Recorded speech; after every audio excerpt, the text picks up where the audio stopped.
Hello there. In today's tutorial, we are going to talk about the benefits of journaling, as well as some of the ways that you might incorporate a journaling practice. It's one of those topics that I'm lit up about. I've been a lifelong, I would say maybe dabbler in journaling, but the last few years have really created a discipline and a habit around it and have seen a lot of benefits in my own life. So that's anecdotal. But I also want to lead with sharing some of the latest research about the benefits of journaling. In particular, I found some wonderful studies.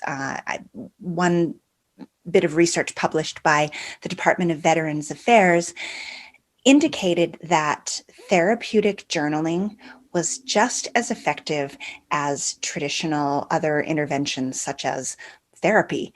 So in terms of like less expensive, less difficult, just less complicated, and just as effective. Now, the study probably weeded out people that didn't even try it at all. I mean, maybe people for whom journaling wouldn't work didn't even try. But that said, therapy doesn't work for everybody either. So, again, this wasn't like some little, I don't know, hokey study published. This was set forth by the Department of Veterans Affairs. And so therapeutic writing is now considered an evidence-based intervention for things like trauma, PTSD, and other conditions. Pretty interesting stuff. In addition, not therapy, but journaling it boosts creativity. It can make you a better writer. I think it can save your relationships. So we'll talk about all these benefits a little bit more in a minute. First of all, though, let's talk about what is journaling. In essence, journaling is a habit or a discipline of regular personal writing. Maybe it doesn't have to be regular, it can be sporadic, but the point is it is personal and it's informal. So your journal is not really meant to be published for public consumption. And that's an important nuance. I'd like to maybe lead with that and talk about what is the purpose of your journal, because I think it's important to get clear on that. If you're not clear right now, to spend some time thinking about what you want to accomplish with your particular journals. And then we'll talk about different methods to accomplish different purposes. So we can lead with therapeutic journaling, since we mentioned that by the VA. The method that they looked at in terms of being effective is a protocol entitled the Therapeutic Writing Journal, the Therapeutic Writing Protocol by Dr. James Pennebaker. And it's relatively straightforward and simple. The method, I'm just distilling it down to its essence. You sit down for 3 to 5 days in a row, ideally in a row, and you write for about 15 or 20 minutes about a topic that was difficult, stressful, or traumatic. There are some do's and don'ts. One of the things to keep in mind is if you're not getting better, don't just keep writing about the same topic day after day after day. At that point, you need to seek a therapist and maybe try something else. If it is especially triggering, if you find yourself really spiraling downward, stop, take some deep breaths, go for a walk, reach out to a therapist or a friend, do something to get yourself back on track. But also beware that it's common for people to feel somewhat distressed, depressed, have some difficult feelings to work through, especially in the first couple of days. So the benefits come later after working through some of it, but that's not an overly complicated method of journaling. And I think it can benefit anyone who is trying to process something difficult. So that is specifically for the purpose of helping you get through something traumatic or difficult in your life. Another purpose for journaling might be to unlock your inner creativity, to just live a more abundant, creative life. And for that type of journaling, one of the best methods is called morning pages. This was pioneered by Julia Cameron in her best-selling book called The Artist's Way. I think she published it back in about 1992. It's one of those sort of quintessential books on creativity. And at this point, the morning pages are not just used by like out there creative types, also used by business people and many others. So the purpose of morning pages is not necessarily to become a better writer. You might, but it's really to uh, get stuff from out of your head, to see what's in there, what's been working under the surface in your unconscious or non-conscious mind while you were sleeping. So let me get to the way that you do it. Basically, morning pages are a method where you wake up first thing in the morning every day and you write exactly 3 sheets of paper. So this would be 8.5 by 11 sheets of paper on 3 sides. And you sit down and you write anything you want, stream of consciousness, just write on 3 sides of the paper. And when you're done with that, you're finished. So you don't stop until you've come to the 3 pages. And when you get to the 3 pages, then you're done. And so a few things about it. One is that it is a very prescriptive method. It's not one that you're supposed to weave in and out of and do once in a while. It's the whole idea is to get up first thing in the morning and just see what's there, whether it's to get stuff out of your mind that has been bothering you, or maybe to unlock things that you didn't even know were there. So a lot of people swear by it. I do a lot of writing that's sort of free form, stream of consciousness. I don't really follow the creative, the morning pages method. Maybe I should. I should try it for a while and see how it goes. Let me know. If you try it, let me know if you do it or if you like it. Again, a lot of people swear by it. So another type of journaling is simply a log, a daily like diary, which notes details and thoughts, maybe impressions, or maybe it's just the facts, ma'am. And that's okay. When I think of a journal of this style, one of the treasure gifts that we have, at least in my family, are some of the pioneer journals from when they crossed the plains and came west. They would have someone specifically assigned in the pioneer company to just write a daily log of the events on the trail. And those journals became uh, a real glimpse into daily life for the entire company. And what a wonderful gift those are. I will add that most of them were not loquacious writers. They didn't wax eloquent in creativity. They just gave you the weather and what happened with the oxen. And I certainly crave more. And when I do find a diary writer, whether it was the official one or someone else who wrote more detailed descriptions, I just luxuriate in the details. They're just wonderful to give a better glimpse into daily life and especially their thoughts and opinions. So, really, the purpose of a basic daily log can be very important to help you look back and remember the events. So, if you're going to write a life story later, keeping track as you go along can just be incredibly helpful. You may find yourself super surprised when you go back because your mind plays tricks on you. Memory is notoriously unreliable. And when you check the facts of timelines and just other facts, you may find yourself surprised by how much you do or don't remember. So, again, it can be just a great resource to help remind you and get the facts straight. But if you want more thoughts and impressions, you can certainly add that. And the more you add, the better. But keep in mind all of these types of journaling that I've mentioned up to this point, none of these are for the purpose of just giving your life story to your family, other than maybe the log form that just catalogs things. Someone might be interested in just the facts and the timelines. Very helpful to genealogists and family historians later. But there's a big difference between all of these types of journal writing and writing a family history, an autobiography, a life story, a memoir. Those types of writings are for the purpose of benefiting the reader. So that's an important differentiation I want you to keep in mind, is that typically your journals are for you.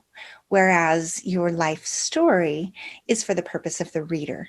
So the journals really become a resource to reference, to jog your memory, to really get you on track with your writing or to keep you factual, or to process things just for yourself. Whereas a life story is written with story structure in mind to be interesting to the reader. Maybe you add dialogue and conflict and you've edited it and curated it so that it will be inspiring and interesting and follow a structure that is just an enjoyable and worthwhile read for the person receiving it. So, one of the pitfalls I would encourage you to avoid is not telling anybody what you want done with your journals or not doing it yourself.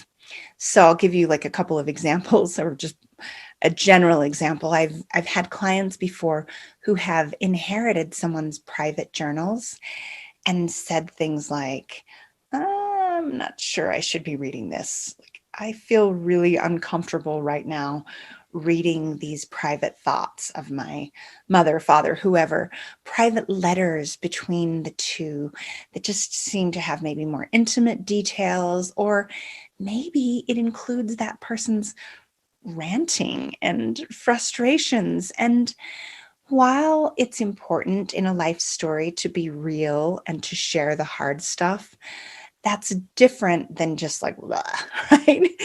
If you just give someone or if someone inherits the unedited venting from your life, it's not very flattering to you. And it may be very hurtful to the person who receives it, and they may not know what to do with it. I've had people say, what should I do with these? I'm not sure I really should share them. Should I destroy them? And so in your mind, if you intend to have your life, your journals destroyed at some point, do it yourself.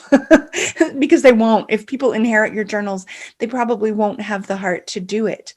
And is there a time and place to destroy your own journals? I think so. I really do. With morning pages, the whole idea is to write those 3 pages and throw them away. Why would you do that? Well, because there's a certain authenticity that comes and freeing yourself from a lack of judgment when you just sort of let her rip without worrying about anyone else reading it. Again, it's just for you. I do a lot of venting in my journals. I process things. It's tedious. I go on a loop sometimes and repeat things I've talked about before. I don't think anyone should have to wade through all of that. It's not interesting for sure. And it's, again, not flattering to me and might not sometimes be as kind as I would want about someone else. Maybe I should never even say it, but sometimes I just need to vent.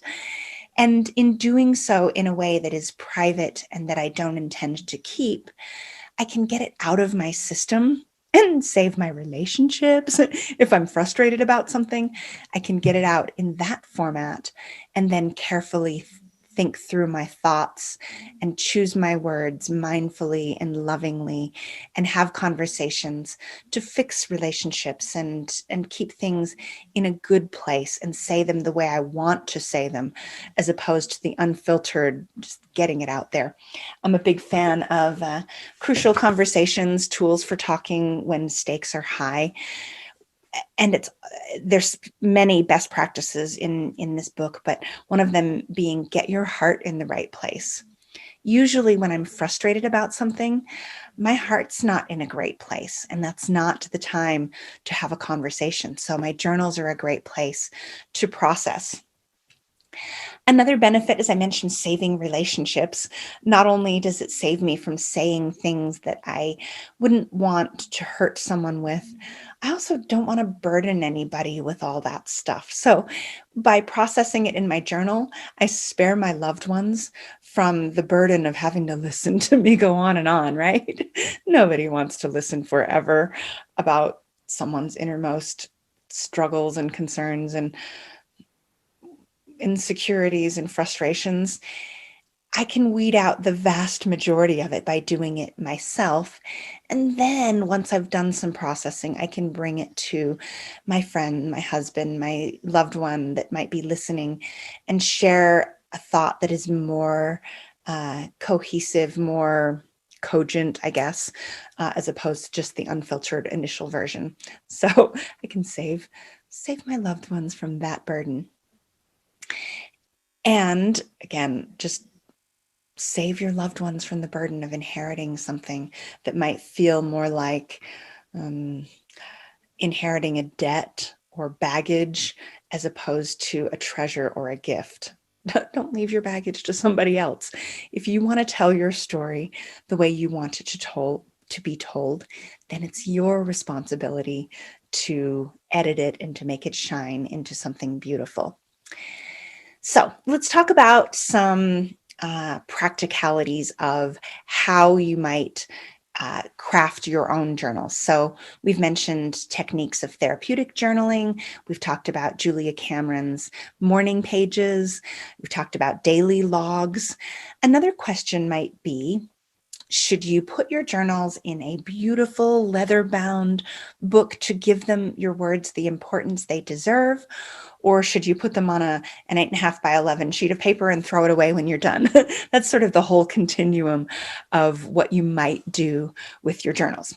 I have a couple of journals here, beautiful sketchbooks. Look at this cute little thing that I was given. And I have some journal entries here at the beginning. Look at that. I was writing about my daughter, memories and things she's done. And I have this other beautiful book that I think I was given as a gift. I can't remember. I have some good journal entries here at the beginning. But there's a commonality between both of these books. And that is how many empty pages there are at the end. Yeah. There's another commonality. And that is when I go back and read my journal entries from these, I find the writing to be a little pretentious, maybe a little stilted, sometimes even like constipated because I'm holding back. Because I'm writing with the idea that someone else is going to read this. I'm writing for posterity. I've just come to feel like my journals are not really for posterity. They're for me, and the things that I write more formally are for posterity. And so I don't know. I don't love these formal journals anymore because there's just too much pressure. I don't want to soil these beautiful pages with venting or half-baked thoughts. So I've kind of come up with a hybrid myself for my own processes. I'm looking at my table here because I have my journals in front of me. So I now purchase these books online and I buy them in bulks, either 2 or 3 or 5 or 10 at a time. You can save money. So they don't cost me more than a few dollars each. And these are now what I use to journal on a daily basis. And I end up, because I have multiple projects and things I write about, I write on the spine with a silver marker what the topic is. So if I'm for specific writing projects or for my business or just for my own personal thoughts, I'll write what the topic is on the spine. So I have 1, 2, 3, 4, 5, 6, 7, 8, a bunch of different journals right here from the past 6 months. And I just keep these on my desk all the time, and I can grab and go when maybe if I'm going to meet with a client, I'll grab the notebook for that client. And what I like about these is it's the hybrid of they're nice enough that I like the feel of the pages. They're smooth, and the weight of the paper is a little thicker than just cheap paper, and I like the sound of the scratching of the pen, or it's thick enough paper that I can write with pencil and erase it. But it's not so expensive and so formal that I can't noodle and doodle and sketch and feel like a lot of what I write is just throwaway stuff. So for me, it's a lovely hybrid. It gives me pleasure. Also note that I don't sit down at my computer and journal anymore. Once in a while, if I really have something to say, I will do so. But usually my computer now is where I work. This is where I do the writing for which I'm paid and how I make my living. And so the computer feels like a job, whereas journaling feels like pleasure. And that's an important note I'm going to get to in a minute when we talk about habits, that it's more likely that you will keep it up if it's pleasurable. So I can take my journals and sit on the couch, cross-legged with a pen or pencil, and sketch to my heart's content, and make it a process that's just for me. Another way that I journal is through audio. So again, because I am tethered to the computer and screens for so much of my life, I like to journal when I'm out and about.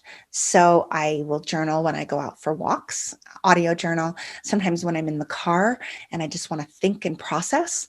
And I do so with my microphone, which has got tangled here. I thought I had it all ready to go, but got a little tangled. Goodness. So this is my headset microphone, which I take with me everywhere I go. It goes in my bag. I have a hard case for it. And that way it has a little fuzzy cover here, like a lucky rabbit's foot. This is a windscreen so that it filters out both the popping sounds coming out of my mouth, as well as like the vent of the car or the wind if I'm outside. And I connect it to my phone, and on my phone, I have a voice recording app. I'm just looking at my phone right now to see the name of it. I use the Easy Voice Recorder for Android, but there are multiple types of apps that you can use. That's just one that I happen to like. Tried a lot. That's a good one. But that's what I do. I just turn it on and I just talk. What do I do with those journals when I'm done? Sometimes I throw them away. Sometimes I save them. I always save them in date order. And sometimes if I felt like the topics were important enough that I know for sure I want to save them, I will run them through an automatic transcription program. And then I save the transcripts all in one giant file in date order so that I can search and find things that way. So that's kind of my hybrid these days. My morning page style, just in terms of stream of consciousness stuff, is done via audio. And then my daily sketching and noodling in writing is done with these notebooks right here. So, now let's talk about how to create like a daily habit. The wonderful book, Atomic Habits by James Clear, gives some great tips on how to start any habit. And I'll just give a couple of high points here. One we talked about is to make it enjoyable. Another one is to make it visible. So I have it with me all the time. You make it easy and visible. So I have these with me all the time. I take my journals with me. I have my audio program on my phone. They're visible here on my desk so that it's just easy to grab and do, and I see it on a regular basis. Another one is to make it to be consistent. So the idea of if you want to do it every single day, you can stack your habits together. So find a habit you already do, such as when I drink my morning beverage, I will write in my journal or do my morning pages. That way it's much easier to establish a habit if you attach it to one that you already do. And then the idea that if you miss one, if life happens for sure to everyone, that's fine. Be gentle with yourself, but don't miss more than 2 days in a row, or don't miss twice. So those are just some high-level practical tips about how to start and maintain a journaling habit. I hope that you will enjoy the benefits of a more creative, abundant life, that you'll be able to process the difficult things in your life, have better relationships, become a better writer. Stephen King, who wrote the book, many of you know, I like his great classic now, On Writing a Memoir of the Craft. He says, I'm paraphrasing, if you want to become a good writer, you need to do a lot of two things. You need to read a lot and you need to write a lot. So journaling is a great way of just increasing your word count, staying limber. It's just a practice and a discipline. It may not be the hard practice that makes you really get better, but it's just part of the daily keeping it up and and doing it consistently. So I hope that this has inspired you with some of the benefits and practicalities of how to create a personal writing habit. Okay, enjoy. Over and out.